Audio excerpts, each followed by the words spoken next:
excited about what he calls... Aquí está. After contracting the disease. Sol joins us live from the UTEP campus. And Sol, what is it about the president's case that has the UTEP professor so excited?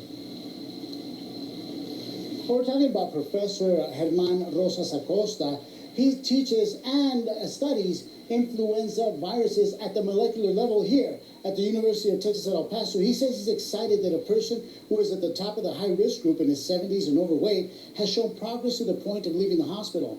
Acosta says Trump being able to walk up the steps of the White House after only 3 days from being diagnosed with the deadly virus gives the medical community hope that doctors and scientists are on the right path to finding how to best battle COVID-19. He calls it the light at the end of the COVID-19 tunnel.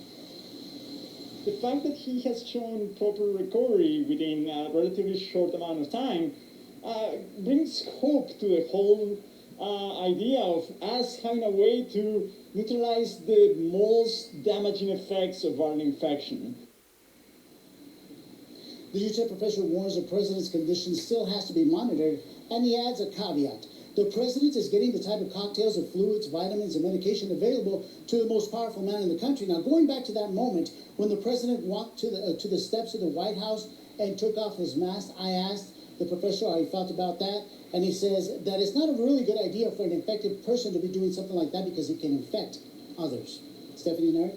All right, so when President Trump yet again made comparisons between COVID-19 and the flu, a tweet that was flagged by Twitter for, quote, misleading and potentially harmful information related to COVID-19. How did the professor react to that tweet?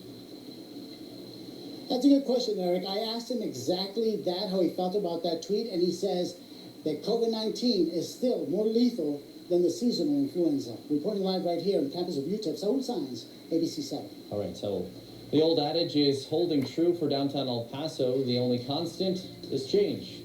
It's the kind of thing that people are craving in big cities. With over 100 years of history, a downtown building is ready for a new century. The Trost renovation helping to reshape El Paso's downtown landscape. Yo.